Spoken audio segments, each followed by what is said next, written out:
back to the morning show here on Arise News. Now, the fashion industry has become a critical component of the Nigerian economy, creating jobs, promoting creativity, ingenuity, and culture. Joining us now to speak on African couture and how to grow Nigeria using fashion is the creative director of Odio Mimonet, Odio OSENI. Welcome to the morning show, Odio. Thank you very much. Odio, good to see you, live and direct. Yes. We have to talk about this amazing, what is this, Ashoke, Adire, what is this, Ankara? It looks more like... It's Ankara. Ankara, it's yeah. gorgeous. It's print, I think it's uniwax, and it's trying to portray, it's that indigo thing that we do so nicely here. Yes. So this brings us to our many subjects of making sure our printing industry gets back to what it used to be. Absolutely.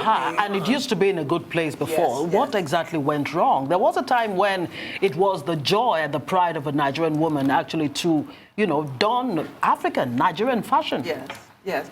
So in the 1970s and in the 1980s, I mean, we had over 180 mills in Nigeria. I mean, it's in sub-Sahara, and Nigeria was the one that headed it. Nigeria actually had, that industry actually took care of 25% of employees next to the largest employer next to the public sector. But now everything has died. It's died so much down that we need to revive it again. I think power is our greatest whatever, which we are working on. But it's also a pride in ourselves. And I think we need to ramp it up. We need to grow our cotton industry. We ran to oil and we left Everything else. we left agriculture. We have to go back to that because a nation that can feed itself is a nation that can survive. And a nation that can dress itself is a nation that can survive. So we need to go back to that and grow Africa. I like that, actually. A nation that can dress itself can also survive. Because I think that in instances where the economic climate isn't the greatest, we know that there are some sectors that will always survive.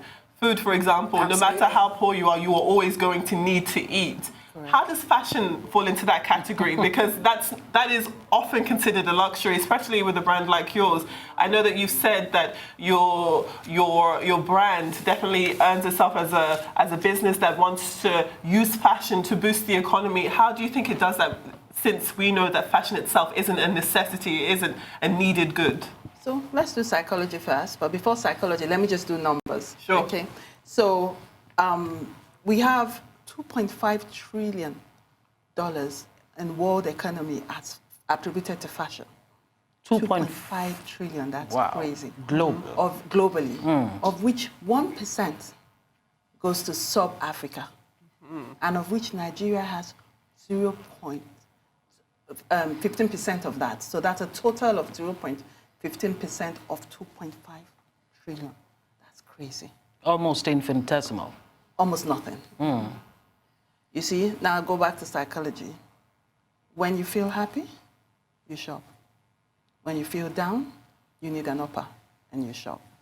You put on a nice shirt, you look good. And if a woman can clothe her children, she feels good. It maxes half of the things that you're going through, but it still feels good for her. It helps the psychology of the children themselves as well.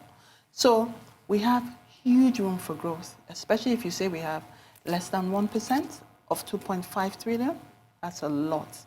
And we're 180 million people or 200 million people? It's definitely over. These are the documented census numbers. There are a lot of people who are undocumented who haven't gone for the census, but that's another story for another day. Now, I want to focus on some of the images that we just saw on screen, and that was of your last presentation at Arise Fashion Week, where we saw the beautiful couture garments that were displayed on the runways. And you've toured globally. Your fashions have been everywhere across the world. I want to know exactly how you're investing in growing couture in Nigeria. So to invest in growing couture in Nigeria, you have to invest in your own people. And I think that I will keep using 180 million. You say 200. Don't worry, I don't know where our consensus is, but I'll go to the middle. 180 million Nigerians can't be wrong. We've lost a lot in our educational standards. We've lost a lot in training. I invest in training my staff. I'd rather take 20 hours to get something right than, of course, have somebody else do it and do it in 5 minutes. That is not Nigerian, because I believe I bring people in to train my staff, and I believe that my staff will pass it on generation to generation. Do you understand what I mean? So then 180 million people are not left hungry. Do you understand? Yeah. And that's the only way you can invest. So feeding into the fashion ecosystem. You must feed into it. It's tiresome, it's long-suffering, but it's fulfilling in the end. When I know that you go home, she goes home, somebody else goes home, and they can feed their people and they can feed their people's people, rather than migrate my funds always economically elsewhere. And like you said, it's almost like the fashion ecosystem does not even exist, you know, almost nil. When you consider the fact that the cotton, you know, growing business that Nigeria used to be, had a comparative advantage in, that fed the textile industry that is almost non-existent. So how do you now use your fashion to tell the African story when you don't even have the tools? So that's the thing. We have to work in collaboration with our government. We have to work in collaboration with other banking institutes to start to tell a story. You have to rouse your awareness starting from somewhere. I dream of having numerous cotton mills that will grow, integrate backwards for people and integrate backwards for our people so that we can stop our importation.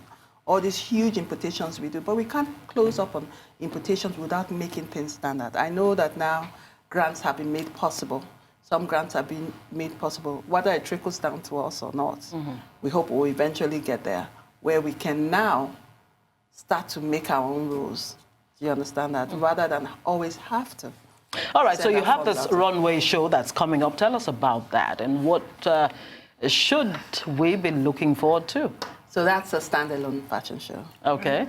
And we haven't had one in years. Oh. So we're not on any other platform, but just a standalone fashion show. And that's on the 29th of March.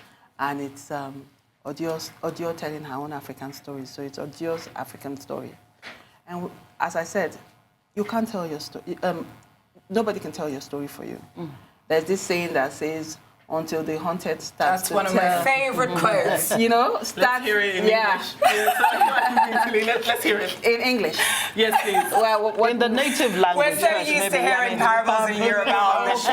Let's hear it in English. So until the haunted learns to tell his story, the haunter will always say it. So the haunted is the one that's disadvantaged. And until we start to tell our story, the African story, properly, because we're rich in culture, we're rich in foods, we're rich in color, our experiences are rich. We need to pass this on and tell it. Recently, one of the leading haute couture houses abroad tried to help us tell our story.